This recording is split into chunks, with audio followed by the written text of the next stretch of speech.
The fireplace is often romanticized as a symbol of home comfort and ancient tradition. However, from the standpoint of engineering and thermal physics, this device is a genuine technological paradox. Anyone who has ever tried to heat a large room with a classic open fireplace knows it is a primitive and incredibly inefficient technology.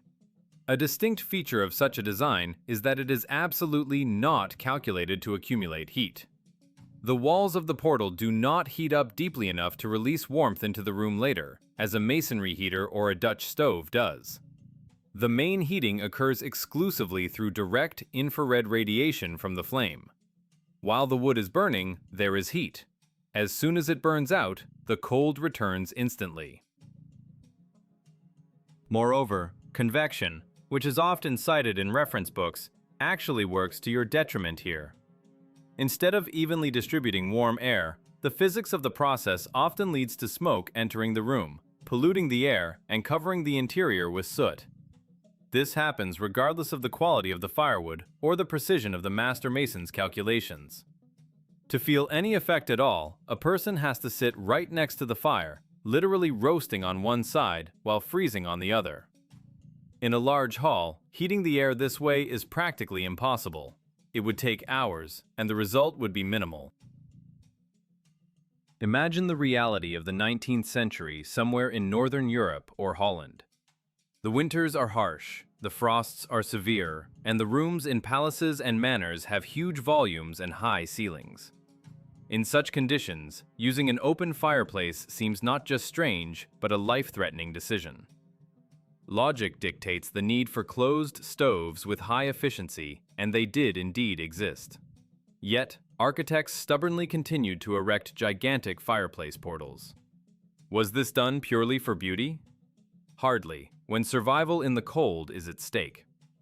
There is a hypothesis that the climate in the past was milder, but the presence of a chimney refutes this as well. In a warm climate, due to the lack of temperature difference, a backdraft occurs, making it even harder to light a fireplace. If you have also noticed these inconsistencies in the official version of history and want to get to the bottom of the lost technologies of the past, be sure to support this material with a like and subscribe to the channel. We are just beginning to unravel this tangle of contradictions. It is obvious that if fireplaces were built en masse but failed at the task of heating with wood, then their true purpose was different. The older the construction, the more it resembles not a stove, but a strange canopy over a bonfire lit directly on the floor. The height of the firebox in ancient castles often exceeds a person's height. This contradicts common sense. Even with a perfect draft, in such a huge opening, half the smoke would inevitably go into the hall. There is a persistent impression that the people depicted in old engravings sitting by such cyclopean fireplaces amidst clouds of smoke are not the creators of these palaces. They are likely secondary residents who ended up in surviving buildings after some kind of cataclysm. Like savages in an abandoned laboratory, they try to adapt high-tech devices for their primitive needs, simply burning branches inside them. They imitate the grandeur of their predecessors without understanding the essence of the mechanisms. That is why, in later stages, we see traces of crude modernization. Giant fireboxes were bricked up. Openings were reduced with white tiles, attempting to adapt them for ordinary wood burning and somehow improve the draft. The owners inherited these devices ready-made, and they modified them to the best of their understanding. However, if we discard firewood as the main energy source, our attention is drawn to details that remained unchanged across different eras and countries. Practically every ancient fireplace has two common features that are usually written off as decor. First, the presence of a massive metal plate on the back wall of the firebox, or the execution of the entire interior in the form of a metal box. Second, the presence of strange objects on the sides or on top, resembling metal cups or vases. They are not there by chance. To understand their true function, we will have to temporarily distract ourselves from heating and turn our gaze to technologies that today we mistakenly attribute exclusively to music and art. Studying the architectural heritage of past centuries, a researcher encounters an inexplicable disproportion that baffles anyone familiar with the basics of thermodynamics and ergonomics. We are talking about the gigantic sizes of fireplace portals captured in many historical engravings and preserved in ancient castles. These structures often have a firebox height exceeding human height. If we view them as utilitarian devices for burning wood, they represent an engineering absurdity. The physics of combustion in an open hearth requires a strict ratio between the portal area and the chimney cross-section. Otherwise, with such a huge maw, the draft simply will not form, and combustion products will inevitably flow into the room. This is exactly the picture we observe in old images. Luxurious halls, richly dressed people, and clouds of smoke billowing from majestic fireplaces. A persistent impression forms that before us are not the creators of these palaces, but accidental lodgers, secondary inhabitants who occupied vacant premises after some global cataclysm or the exodus of a previous civilization. It reminds one of a situation where people, deprived of technology, find themselves in an abandoned high-tech complex and, not understanding the purpose of complex equipment, begin to use it in the most primitive way. In this case, lighting bonfires inside devices intended for completely different physical processes. This secondary settlement theory explains why the inhabitants of these palaces looked so helpless in the fight against the cold. They simply did not possess the instruction manual for the heritage they inherited. The sense of dissonance increases if we assume that the original builders of these structures might have differed from us physiologically. Some alternative researchers put forward a hypothesis that before the alleged catastrophe, people of significantly greater height might have lived here.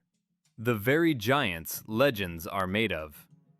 For a being 3 or 4 meters tall, such a fireplace would be quite proportionate, like a regular stove for us. However, for people of ordinary height, these cyclopean niches were useless and inconvenient. Evidence that fireplaces did not cope with their task in wood-burning mode is right before our eyes. In later periods, one can notice clear signs of crude modernization. Manor owners, suffering from cold and smoke, began to artificially lower the size of the fireboxes. Alien brickwork, white-tiled inserts, and metal dampers appeared inside huge portals, designed to reduce the inlet opening. The fact is obvious. The owners inherited the house with a ready-made but incomprehensible system, and they modified it, trying to somehow adapt it for the primitive burning of hydrocarbons. They literally broke the perfect geometry of ancient devices to force them to work on the principle of a simple cave fire. But if these structures were not originally intended for burning wood, what was their operating principle? The answer lies in the details that the new owners often did not touch, considering them simply decorative elements. Upon careful examination of engravings and preserved interiors, besides traces of firebox reconstruction, the eye inevitably catches strange objects located in the immediate vicinity of the portal. These are not random vases, and not just decorations. In different times and in different countries, in the richest houses and royal residences, metal cups of a specific shape or finials resembling urns are always present near fireplaces. European mentality, prone to preserving traditions, played a key role here. The new inhabitants of the palaces may not have understood the purpose of these metal products, but seeing that they had stood there since ancient times, they did not dare to remove them. It is the way it should be, they thought, dusting objects that could actually be critical components of a complex energy system. These objects are not there for beauty. Their form, material, and location hint that before us are parts of a technical device, the working principle of which has been forgotten. And to solve this mystery, we will have to trace the fate of similar forms in a completely unexpected field, far removed from heating. If we consider an ancient fireplace not as an interior item, but as an engineering structure, then, in addition to the absurdly huge firebox, the researcher's eye inevitably stumbles upon certain patterns in the materials used. Attention is drawn to the back wall of the hearth. In most ancient castles and mansions, it is made not of heat-resistant brick, as modern stove-making logic dictates, but represents a massive metal plate decorated with reliefs. In some cases, the entire inner part of the firebox is made in the form of a single metal box or caisson laid on its side. From the point of view of wood heating, this is a controversial decision. Metal quickly burns out and deforms from direct contact with fire, and its heat capacity is significantly lower than stone. However, this detail is present everywhere, as if it were a mandatory condition for the system's operation. But the most intriguing details are the objects that invariably accompany these fireplaces. We are talking about mysterious objects located on the sides of the portal or directly inside it. In art history, they are usually called fireplace andirons, wood stands, or simply decorative vases. They have the shape of cups, urns, or complex elongated vessels, often topped with spherical knobs or spires. These cups are always made of metal, bronze, copper, or cast iron, and they look like complex technical products, not utensils. If we accept the official version that this is merely decoration, a number of uncomfortable questions arise. Why waste such a quantity of expensive metal for simple beauty? Why is the shape of these products practically identical in different countries and eras, as if they were stamped according to a single technical standard? And most importantly, why are these objects placed not only by fireplaces? One only has to expand the search area to find out that similar forms literally flood the architecture of past centuries. We see these same cups and urns on the roofs of buildings, decorating cornices and pediments. We see them on the balustrades of stairs and terraces. Often one can notice a strange mismatch of materials. Massive stone railings are suddenly topped with a metal finial in the shape of that same cup. From a practical point of view, this is senseless. Metal is unpleasant to touch in the freezing cold. It is difficult to attach to stone, and it is subject to corrosion. However, architects of the past, with a persistence worthy of a better cause, mounted these metal elements on stone bases. The impression is created that between this metal finial and the hidden armature of the building, there existed a certain invisible connection, a structural metal linkage, uniting all elements of the construction into a single circuit. In this context, fireplace cups cease to be just decor. They become part of a global system, terminals or nodes extending into the living space. Their presence near the metal box of the firebox hints at a functional interaction. Perhaps they served as concentrators, resonators, or accumulators of some energy, the nature of which is still unclear to us. Europeans, having inherited these technologies, might have simply copied the appearance, turning functional nodes into meaningless vases for flowers or wine. But the form itself was preserved. To breach the wall of misunderstanding and find out what physical role these specific forms could play, we will have to leave the cold halls of palaces and turn to a field where the form of an object directly dictates its content. We will turn to music. After all, musical instruments are pure physics of oscillation, where there is nothing superfluous. And among ancient instruments, there is one whose design painfully resembles our mysterious fireplace cups, opening a completely unexpected angle on their true purpose.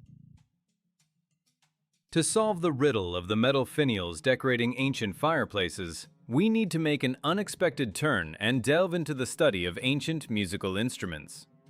On 19th century engravings depicting traditional orchestral sets, among quite recognizable violins and cellos, one often encounters a strange, bowed instrument, which historians identify as the kamanchcha, or its varieties. This ancient instrument, common in Asia and the Caucasus, raises no fewer questions for an engineer than for a musicologist upon detailed examination of its design. Classical organology asserts that the form of any musical instrument is dictated exclusively by acoustics. The resonator amplifies the sound, the neck serves to change the length of the vibrating string, and the bow excites these vibrations. In this scheme, there is no place for superfluous details because any decorative element is extra weight that can dampen resonance or distort the timbre. However, looking at images of ancient specimens of the kamanchcha, we see massive, complexly shaped knobs installed on both ends of the instrument. The upper one is short and thick, the lower one is long and narrow, often transitioning into a spire.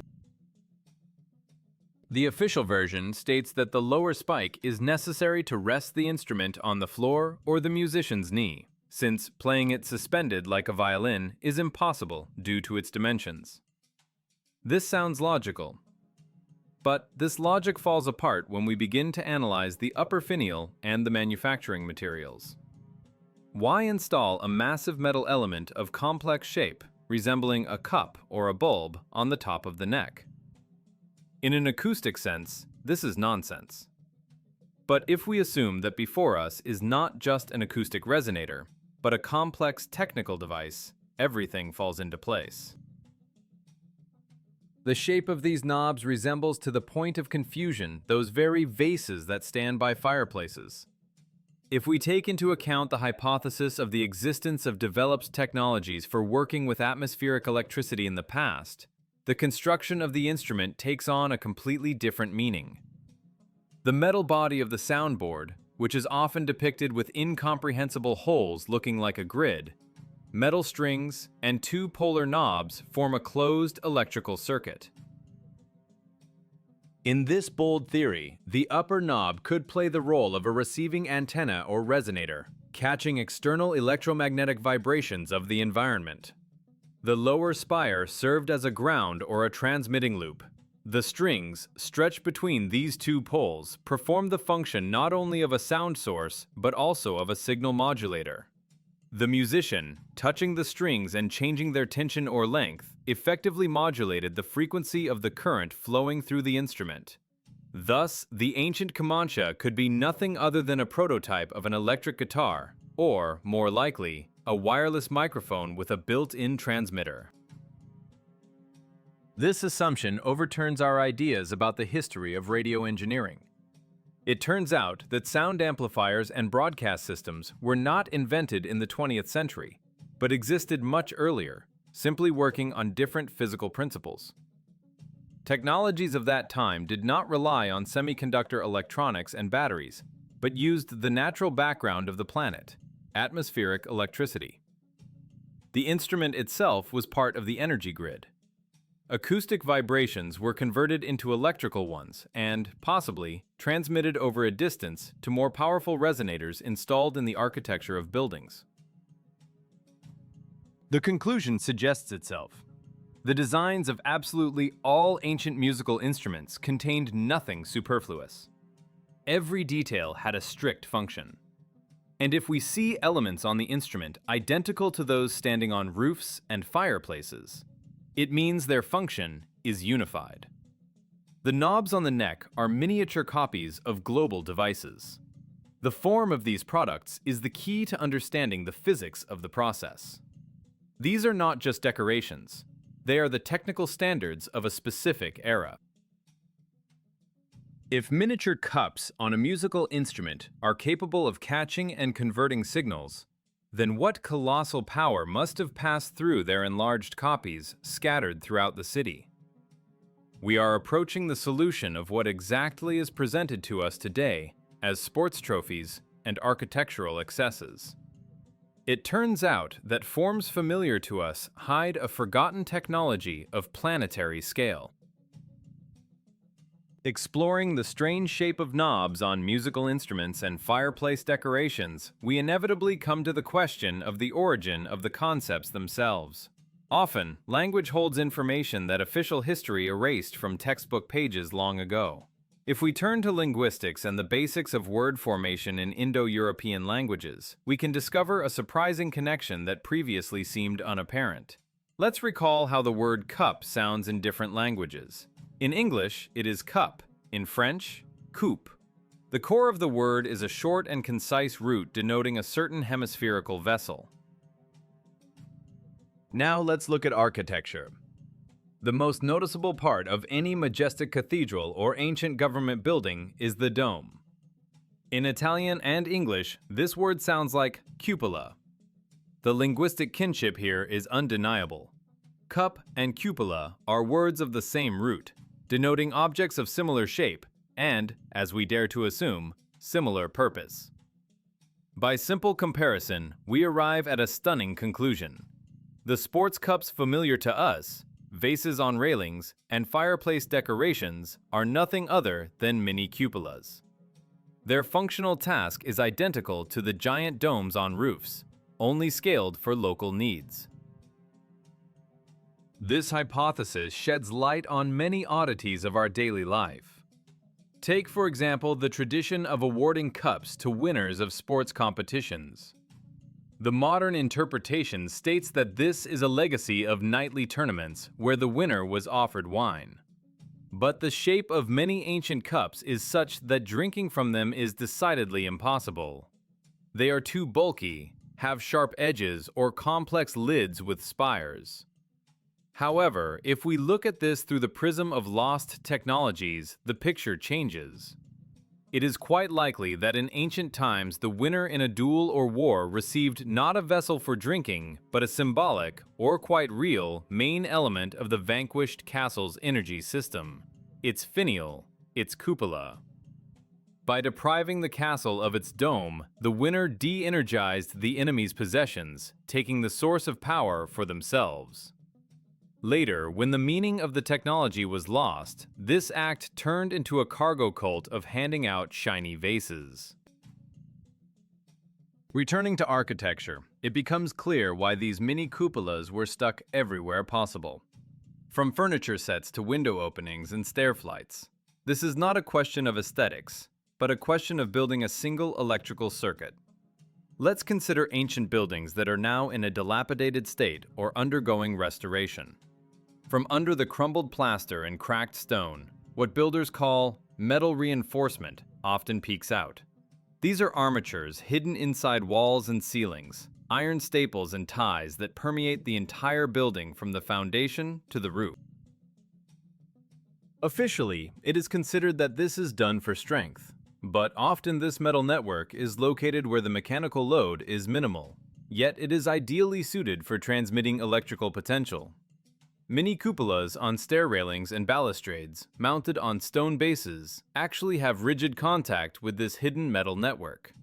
The building represents a giant printed circuit board or microchip, where the hidden armature plays the role of tracks, the cupolas and cups act as capacitors and resonators, and the body of the building itself, made of brick or stone, serves as a dielectric substrate. Hierarchy is important in this system. Huge domes on roofs, often covered with gold leaf, an excellent conductor, caught powerful currents of atmospheric electricity and static from the upper layers of the air. Then, through the metal linkage chains, this current was distributed downwards. But it was impossible to run raw energy of such power directly into household appliances. This is where the secondary, small cupola cups came into play, placed on floors, railings, and fireplaces. They served as a kind of transformer substations, stabilizers, and distribution nodes that harmonized the current in the closed loop of the building. This allowed the system to work stably, distributing the charge evenly throughout the volume of the structure. Thus, we have found out that an ancient mansion is not just a stone box for living, but a complex engineering and technical structure, literally saturated with conductors. The walls hummed with invisible energy collected by cupolas and redistributed by their miniature copies. But energy in itself is useless if there is no device to turn it into useful work, into light or heat. And here all the threads of this global house network lead to our main hero, the fireplace, which, as it turned out, was the final terminal of this energy web. Now it remains to understand exactly how the electrical potential of the walls turned into cozy heat without smoke and soot. To verify the reality of the existence of this global energy network, it is enough to carefully study the architectural elements that have been preserved on the facades of ancient buildings and in archival photographs of 19th century cities. One of the most striking examples of using atmospheric electricity for lighting is the so-called lucarnes. In modern architecture, this term denotes dormer windows or decorative niches, but their original function was far more pragmatic and technological. In ancient mansions, one can often find niches above window or door openings that are empty today, or occupied by decorative molding. According to the reconstruction of lost technologies, these recesses served as light sources. That very hidden metal reinforcement permeating the building walls led to them. Under the influence of a high-frequency electric field, the air or special gas filling inside the niche became ionized, creating a soft, shadowless glow. This explains why, in many palace halls with huge ceilings, there are no traces of soot from thousands of candles which, according to the official version, were supposed to illuminate such spaces. The glow emanated from the architecture itself, from the walls and ceilings where these active elements were located. Even more vivid proof is provided by street poles captured in numerous photographs from the late 19th and early 20th centuries. We are not talking about telegraph poles tangled in wires, but about freestanding columns topped with complex metal structures. These finials strikingly resemble those same cups and mini cupolas that we saw on fireplaces and musical instruments. Historians often classify them as religious steles, commemorative signs, or simply elements of urban decor, but their location and design speak to the contrary. These were receiving and transmitting devices, a kind of repeater of atmospheric energy. They stood along roads and in squares, unconnected by any cables. Their task was to create a resonant field, transmit vibrations over a distance, and maintain the general energy background of the city. Such wireless poles were massively encountered in the Russian Empire, Europe, and America, but were later dismantled or converted into ordinary streetlights when humanity was switched to paid wired energy. The system worked like giant Wi-Fi, only it transmitted not the internet, but energy itself to power lighting and heating appliances. If we draw an analogy with modernity, we see a degradation of technology. Today, to connect a lamp, we need a socket, a plastic plate with two holes to which wires stretch from a power plant. In the past, the role of the socket was played by the interior element itself. Look at the plaster rosettes on the ceilings and walls of old apartments. The word rosette, or ceiling rose, in an electrical context survived precisely from there, from a decorative element in the form of a flower. Previously, in the center of such a plaster or stone rosette, there was a metal core connected to the building's frame. Light fixtures could be connected directly to it without any plugs and cords, simply by ensuring contact. Now these systems are ruthlessly destroyed. Metal reinforcements are sawed off during major repairs, pins are cut, and places of former contacts are papered over or replaced with standard plastic boxes. We live inside complex technical devices turned into simple stone boxes, and we pay for electricity that our ancestors received literally from the air. The building itself was a generator and a conductor. Understanding how energy was delivered to the room allows us to finally put the whole puzzle together. We have a receiver building with a dome on the roof, conductor walls with metal armature, and a distribution system through mini cupolas and rosettes. Only one link is missing in this chain: a powerful consumer capable of converting this electrical potential into thermal energy necessary for survival in a harsh climate. And this device is located in the center of the living room. It is time to return to the fireplace and reveal the secret of what happened in its metal firebox when the current of atmospheric electricity struck it. Now that we have reconstructed the route of energy movement from the spire on the roof through the armature hidden in the walls, we have finally approached the culmination of this engineering scheme. All threads of the global house network converge at one point, in the living room, at that very structure we are used to calling a fireplace. It was here that the transformation of the silent electrical potential accumulated by the building into tangible, living heat took place. The fireplace is not just a hearth. It is the heart of the energy system, its final reactor. Let's imagine this scheme in action. Electric current, having the nature of atmospheric electricity, descends along metal connections and hits the massive frame of the fireplace portal. This frame is not a decorative element, but a powerful conductor forming the outer contour of the device. In the depth of the niche lies that very metal sheet or box we spoke of earlier. Between the outer frame and the back wall, there is a galvanic connection, sometimes direct through metal jumpers, sometimes capacitive. From the point of view of electrical engineering, the entire construction of the firebox represents a complex capacitor or an oscillating circuit ready for operation. But to start the reaction, a catalyst is needed, an element that will focus the scattered energy. And here those very cups and vases placed on the edges of the portal come onto the stage. As we found out, these are resonators and field concentrators. When they are installed at strictly defined points of the circuit, resonance occurs in the system. Powerful eddy currents, known in physics as Foucault currents, begin to be induced in the metal plate on the back wall. This is the principle of induction heating, which our civilization rediscovered only in the 20th century, creating induction cooktops and melting furnaces. Under the influence of these currents, the molecular lattice of the metal begins to vibrate at tremendous speed, and the back wall of the fireplace becomes red hot. It requires no wood, coal, or gas. It begins to radiate a powerful stream of infrared heat directed strictly into the room. This is clean, even heat that warms objects and people, not just pushing air under the ceiling. The meaning of old proverbs hinting at life without firewood and without splinters becomes clear. The metal could glow red hot, giving not only heat, but also a soft reddish glow replacing fire. Here, skeptics will inevitably ask, if there was no combustion, then why is a chimney needed?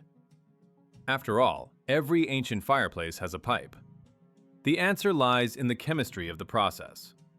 Contact of air with red-hot metal and the influence of strong electromagnetic fields inevitably change the composition of the atmosphere in the room. Ionization occurs, oxygen burns out, ozone and possibly other byproduct gases are formed. Prolonged stay in a room with an electric reactor without ventilation would be harmful to health, causing headaches and fatigue. The chimney served as an exhaust not for black smoke and soot, but for used ionized air. Convection arising from the heated sheet coped perfectly with the task of removing these invisible but harmful decay products, ensuring a constant influx of fresh air into the room. This explains the existence of many so-called false fireplaces in museums and palaces that baffle researchers. We see elegant, shallow niches lined with snow-white marble or thin tiles, where it is physically impossible to build a fire. The wood would simply fall out onto the parquet, and the delicate cladding would crack from the very first firing. In such fireplaces, elegant metal grates often stand, which do not hold coals but serve, apparently, as electrodes or safety elements screening radiation.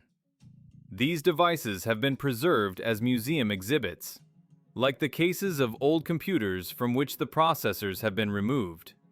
They stand cold and useless because the external circuit that powered them is destroyed, and we, looking at them, inertially think about firewood, failing to notice the technological grandeur of the design. Now that we have fully reconstructed the working principle of this forgotten technology, it only remains to sum up and look at our present through the prism of the lost past. Perhaps we have lost much more than just a way of heating. Summing up this massive investigation, we are forced to admit a discouraging fact. Modern humanity, proud of its digital achievements, essentially inhabits the ruins of a civilization that significantly surpassed us in understanding the fundamental laws of nature. We are like children who have found a complex smartphone and use it to crack nuts because the screen is hard and handy.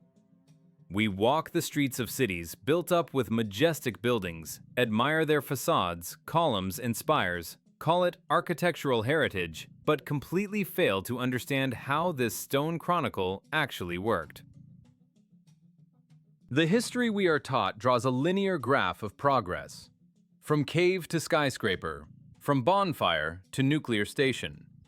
But the fireplaces we have analyzed smash this neat theory to smithereens. Before us are engineering solutions whose elegance and efficiency are inaccessible to us today. We are used to burning tons of hydrocarbons, polluting the atmosphere to get crumbs of heat, while our ancestors, apparently, knew how to take energy literally from the air, clean, free, and infinite. They built houses that were not just shelters from the rain, but complex resonant machines, living organisms pulsing with the energy of the ether. We live in an era of technological cargo cult. We see the form, but have lost the content. We have kept fireplaces as a symbol of coziness, but forgot how to turn them on. We put cups on shelves, considering them prizes, although they are ignition keys. We look at metal grates and see a pattern, not a schematic. This is a tragedy of memory loss on a planetary scale. Majestic palaces stand cold and dead, turned into museums where guides tell tales about the primitive life of kings who allegedly froze by giant bonfires. But intuition tells us that it could not be so. One cannot build St. Isaac's Cathedral or the Hermitage possessing the technologies of primitive tools. The level of architecture must correspond to the level of energetics. However, this realization should not cause despondency. On the contrary, it gives hope. If these technologies existed once, it means they are physically possible. The laws of nature have not changed. Only our knowledge of them has. All these antediluvian schemes, caissons, cupolas, metal frameworks, are still here, waiting for us to learn to read this language again. Perhaps we stand on the threshold of a new renaissance, when humanity will cease to be a slave to oil and gas and return to the harmonious use of atmospheric electricity. Imagine a world where cities are not entangled in a web of wires, where there are no smoking chimneys, and heat and light come into every home as naturally as sunlight during the day. A world where the fireplace in your living room will again become what it was intended to be, a safe, silent reactor giving soft, healing heat without a single log. This is not science fiction. It is a forgotten reality, traces of which we see around us every day, but have unlearned to notice. We must stop looking at history as a graveyard of facts and start studying it as a blueprint for our future.